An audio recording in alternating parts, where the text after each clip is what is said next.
আসসালামু আলাইকুম virtual viewers, সবাই কেমন আছেন? নিশ্চয়ই খুব ভালো আছেন। আজকে আমি থানকুনি পাতা তুলছি, তবে আমি বলে দিচ্ছি কিভাবে ছাদে থানকুনি পাতার চাষ করবেন। এটা চাষের জন্য বিশেষ কোনো মাটির প্রয়োজন হয় না, তবে দোআঁশ বা বেলে দোআঁশ কিংবা কোকোপিট মেশানো মাটি থানকুনির জন্য ভালো। থানকুনি চাষের জন্য ছোট বড় মাঝারি যে কোনো আকারের টব বাছাই করা যায়। টবের নিচে 2-3টি ছিদ্র রাখতে হবে যেন পানি জমে না থাকে, কারণ থানকুনি পাতা জলবদ্ধতা সহ্য করতে পারে না। যেহেতু সারা বছরই থানকুনি পাতা পাওয়া যায়, তাই বছরের যে কোনো সময় এর বীজ বা শেকড় টবে লাগানো যাবে।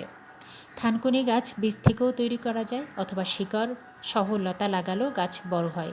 টবে পরিমাণ মতো মাটি দিয়ে তাতে চারা বা বীজ বপন করতে হবে। খুব বেশি পানি দেওয়া যাবে না, পানি যেন জমে না থাকে সেদিকে বিশেষভাবে খেয়াল রাখতে হবে। গাছের পরিচর্যা হচ্ছে নিয়মিত সূর্যালোক পড়ে এমন জায়গায় এই টবটি রাখতে হবে।